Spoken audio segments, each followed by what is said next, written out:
अस्सलाम वालेकुम, ये है TNN TV। कराची के इलाके मच्छर कॉलोनी में महकमा इंसदाद तजावुजात का अमला सर्कुलर रेलवे की ज़मीन पर कायम तजावुजात के खात्मे के लिए पहुंचा तो इलाका मकीन एहतजाज शुरू कर दिया, जो देखते ही देखते पुरतशद्दुद सूरत हाल इख्तियार कर गया। मुजाहिरीन ने महकमा इंक्रोचमेंट के अमले की सिक्योरिटी के लिए आने वाली एक पुलिस मोबाइल को भी आग लगा दी। मुजाहिरीन को मुंतशिर करने के लिए पुलिस ने आंसू गैस की शेलिंग और हवाई फायरिंग की, जबकि दूसरी जानिब से वक्फे से पथराव जारी रहा।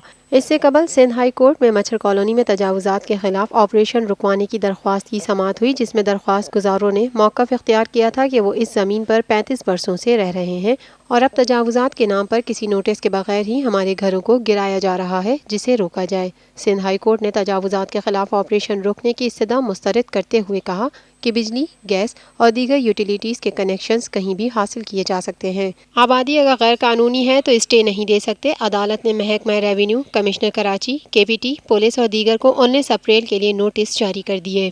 देखते रहिए मजीद खबरें और exclusive reports. Lotus Lake Towers, a groundbreaking endeavor by Lotus Properties.